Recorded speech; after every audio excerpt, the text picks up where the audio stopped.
हरिओम. आत्माराम. त्याग निरूपण भाग 32. समर्थ इथे शिष्याला काय म्हणतात बघा.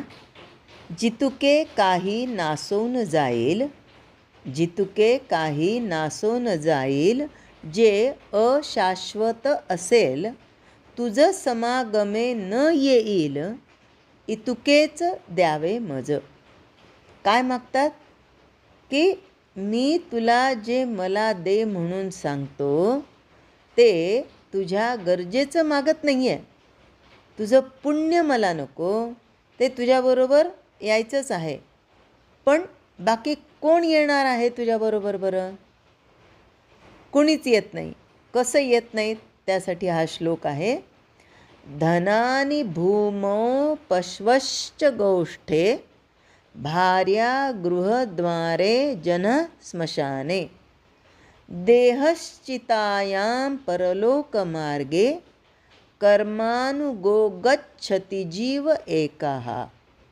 कोण येतं तुझ्याबरोबर? तुझं सगळं जे काही आहे, पैसे असतील ते इथंच राहतील.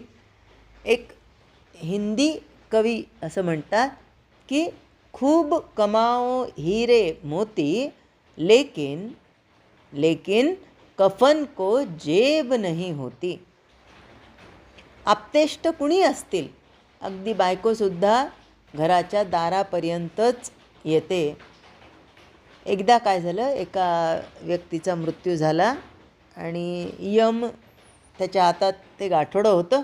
ते गाठोडं घेऊन भर भर भर यम पुढे चालला, त्याला मागे ओढायला लागला. तो म्हणाला, अरे अरे ते गाठोडं कुणाचं आहे? ते म्हणे तुझं. म्हणे काय त्या गाठोड्यामध्ये? ते म्हणे नाही आहेत, या गाठोड्यात काय ते नाही सांगतायत. म्हणे काय आहे? माझं धन धान्य संपत्ती आहे का? नाही नाही म्हणे, ती तर पृथ्वीवरच राहिली. म्हणे माझ्या प्रेमाच्या भावना आहेत का माझ्या बायको मुलं यांच्याबद्दल? नाही नाही म्हणे, त्याला एक ठराविक कालावधी आहे. मग याच्यामध्ये काय आहे म्हणे एवढ्या गाठोड्यामध्ये? तर म्हणे तूच उघडून बघ. उघडून बघायला ते गाठोडं दिलं. एकानंतर एक सोडायला गेला. त्याच्यामध्ये काहीही नव्हतं. मग तो म्हणे हे काय आहे? म्हणे हे तू आयुष्यभर केलेलं सत्कर्म आहे. म्हणे कुठे आहे? अरे तेच तर सापडत नाही आहे ना. ते फक्त बांधलेलं आहे, त्याच्यामध्ये काही नाही आहे. तर आपल्याबरोबर येत खरं काहीच नसतं. कसं तर काही कुटुंबांमध्ये पद्धत आहे की बायका स्मशानात जात नाहीत, ती घराच्या दारापर्यंत येते. बाकी इष्टमंडळी ती आपली ऑफिसची वेळ बघून स्मशानाकडे येतात.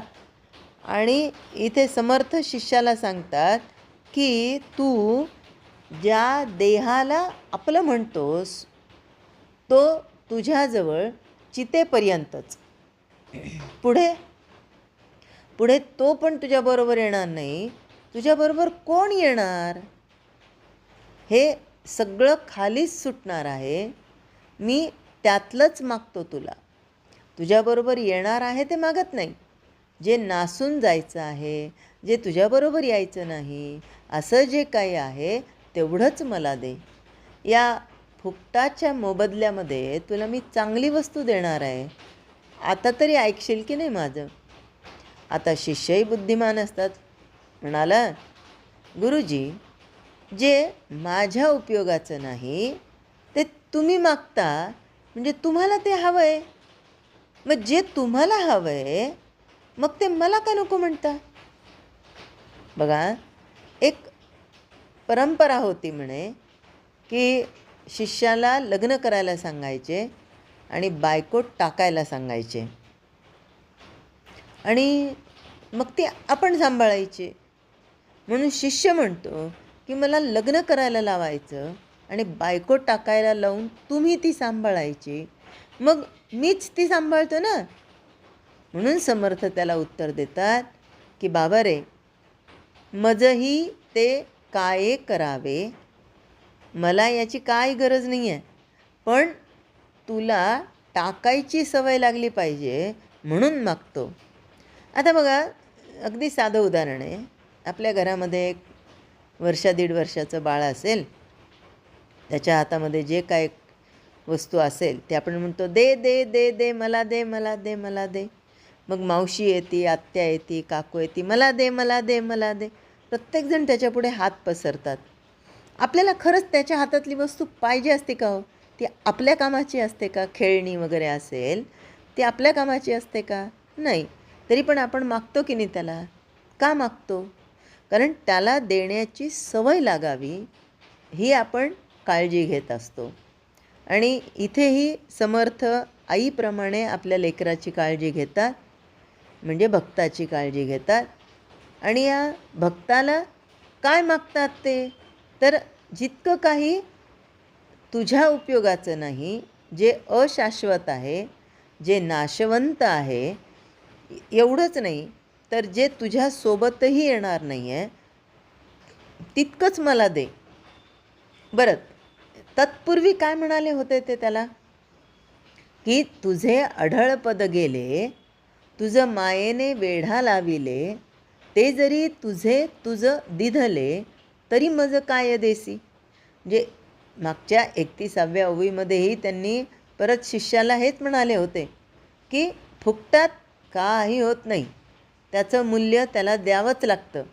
समर्थ विचारतात, तुला अज्ञानानं वेढलेलं आहे, तुझं अढळपद त्यामुळं गेलं आहे.